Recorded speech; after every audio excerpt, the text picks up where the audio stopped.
So if you do a statistical regression analysis of lockdown measures versus case numbers, we see that the lockdown in South Africa has not been effective. If you look at Discovery's estimates last year and now the Department of Health's own estimates as of the festive season, that 70, 80, maybe even more than 80% of South Africans have already been infected. We have the worst infection rate in the world. We've got a relatively young population, and so our death numbers aren't quite as bad, but for age adjusted, we have some of the worst death numbers in the world. If you look at the side effects, we also have the worst increase in unemployment per capita that I can find on record. That's 2 million, approximately 2 million South Africans that have lost their jobs in the course of the Command Council taking charge of our lives under the Disaster Management Act state of disaster. So these extensions, I mean, no other country that we would want to compare ourselves to has extended their state of disaster every month for 22 months. Some have had states of disaster or states of emergency when there's a peak, when there's a very heavy issue, but when the trough comes, they let it go, they return their parliaments to the business of oversight. South Africa has not done that. Our demands are simple: end the state of disaster, disband the Command Council, fix the Disaster Management Act so this mess doesn't get made again, and give the power back to the people's representatives in Parliament where it belongs. Now, Gabriel, one of the major criticisms often given for the extended national state of disaster is, as you've mentioned, the wide-ranging powers that are exercised by the executive over the lives of South Africans, with little to no oversight from Parliament. But is that an accurate assessment of the last 22 months of the Act's enactment, that essentially we've had a government governing by executive decree? Unfortunately, it's exactly right. So this has been like a monarchy or a dictatorship where there's just a diktat or a decree, someone waves a pen and then that's the law of the land. That's not to say that South Africans haven't had an opportunity to push back. We have.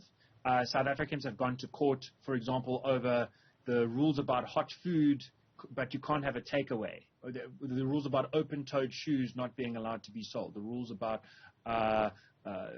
tobacco products and alcohol products not being allowed to be sold. Various individual rules have been challenged. Just towards the end of last year, just before the curfew was lifted, that was under challenge in the courts as well. So South Africans have been able to challenge these decrees in the courts. Our courts have maintained some role. The problem is that's not how democracy works, for the simple reason that it's very expensive. It's very laborious. How many South Africans have the resources, the hundreds of thousands of rands or millions of rands that it takes to go to court? Very, very few. So many of the rules just stay in place. That's what parliamentary oversight and scrutiny is supposed to be about in the first place. That before you can pass a rule, before you can make a decree or a law, you have to have some kind of explanation that passes legal muster or constitutional muster to explain what the purpose is, whether less limiting means have been considered, and whether this is actually going to do the job that it's supposed to do. So that has not been happening, and we can see that the Kochte Ministry in particular and the Command Council in general have been trying to abuse their powers, also in very deep ways. Let's not forget that they tried to take away our election last year. Nkosazana Dlamini-Zuma was found not only to be unconstitutional, but to have acted irrationally in the way that she proclaimed the thing prematurely before people got a chance to get an in-person registration, for the express purpose, she said, to assist the IEC in taking away our right to regular elections. So the Command Council has been playing fast and loose with the rules. It's been making rules for other South Africans that dominate our lives. And they are day in and day out undermining the core tenet of our democracy, which is that if you're going to make a law, it's got to go through Parliament and it's got to pass parliamentary scrutiny. Now, on top of that, just briefly, there's also the oversight issue in terms of procurement. And we all know what a nightmare the Digital Vibe scandal was, because when you've got emergency procurement measures, it's easier basically to eat the money.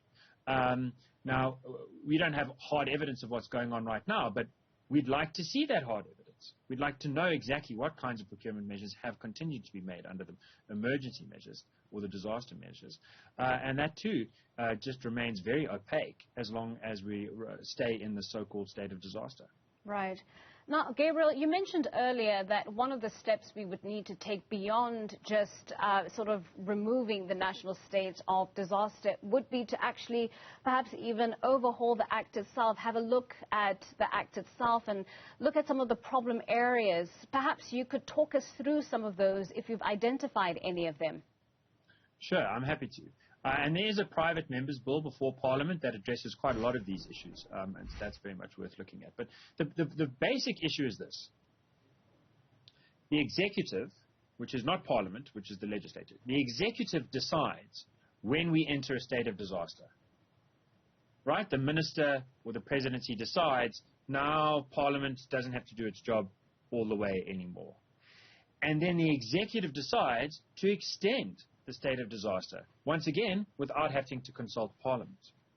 So there just really is nothing like that in the rest of the world. And I've spoken to some members of Parliament over the festive season who were in Parliament when the Disaster Management Act was passed, who said they had no idea that it could be used or that it ever would be used in such a fashion. So I think it is fair to say that people did not see COVID coming, and they didn't think that this act would be used to take away Parliament's power month after month after month for 22 months. We are now in the 23rd month, soon to be 2 years. So we need to change that. The rule must be simple, as it was laid out in our Constitution for a state of emergency, which is that if you want to extend beyond the second extension, you have to get Parliament to agree to that extension, and there are various strictures that you have to pass. So that is the most fundamental change, is that once you've taken away the power of Parliament, Parliament has the power to take it back. And that is exactly what our Constitution guarantees for a state of emergency, because the founders of our Constitution knew how the apartheid government abused emergency powers and wanted to make sure it can't just be extended forever and ever again. Now they slipped it in, the new dispensation slipped it in through the back door with the state of disaster, which clearly grants the executive the kinds of emergency powers that were conceived under a state of emergency. It therefore must be curtailed in the same kind of way, namely by a requirement that Parliament passes a law to extend the state of disaster. Now, Gabriel, one would argue that government has relied on the national state of disaster and its regulations to introduce and give effect to lockdown restrictions, which I know that you listed your reasons earlier on as to the effectiveness of the restrictions, but has largely been used to curb the spread of COVID-19. I wonder if there are more sustainable measures that could have been put in place instead of, these hard lockdown measures and still produce the same results. So if one was to create a system that would work alongside our democratic values, what would that system look like moving forward? I think that's a great question. So let me just first say, I think the first 3 weeks of hard lockdown, way back, starting 27 March 2020, I think we was in such a state of uncertainty that it made sense in a lot of ways to give that a go, even if in retrospect it doesn't necessarily seem like it worked so well. Retrospect can be 2020 vision. You don't want to be too harsh about that. But once we could see how this lockdown wasn't working, to extend it again and again through every wave while destroying lives and livelihoods was not a good idea. Look at South Korea. A lot like South Africa in some of its post-colonial history, very strong commitment to democracy, to constitutionalism and free choice, also riddled with some corrupt politicians that they've managed to get rid of. South Korea had a much better performance through COVID-19. Because people worked together. In fact, the finding, if you look at South Korea, there was a meta-analysis looking at South Korea, Japan, Singapore, a range of Far East Asian countries, as well as some European countries like Sweden, although they're a bit of an outlier.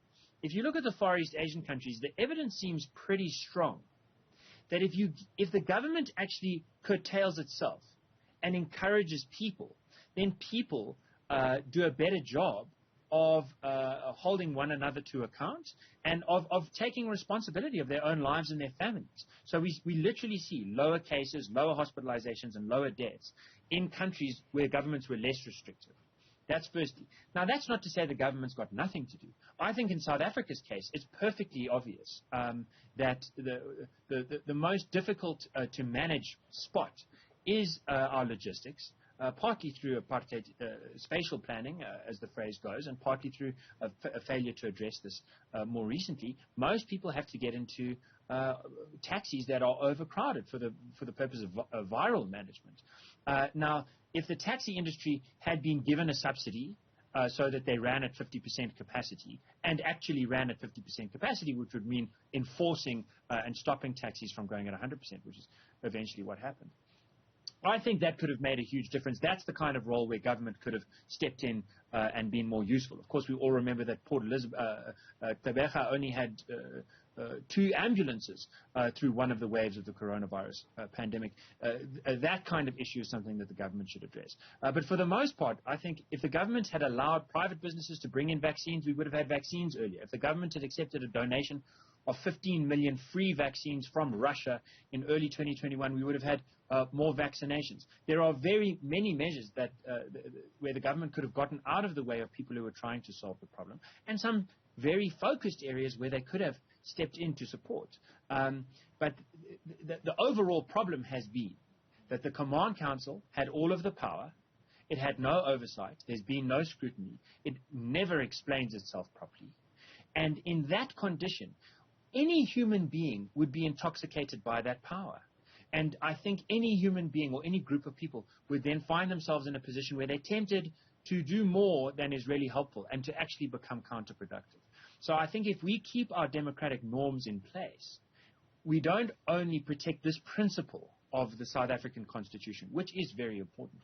We also give people, ordinary people, the best chance of surviving both in a viral sense and in an economic sense, going through the endemic period that we're entering, and also going into the next pandemic that we face, assuming we face one, and that does seem likely from what a lot of experts have been saying. You know, we can't repeat this mistake. We've got to keep the norms of citizenship in place.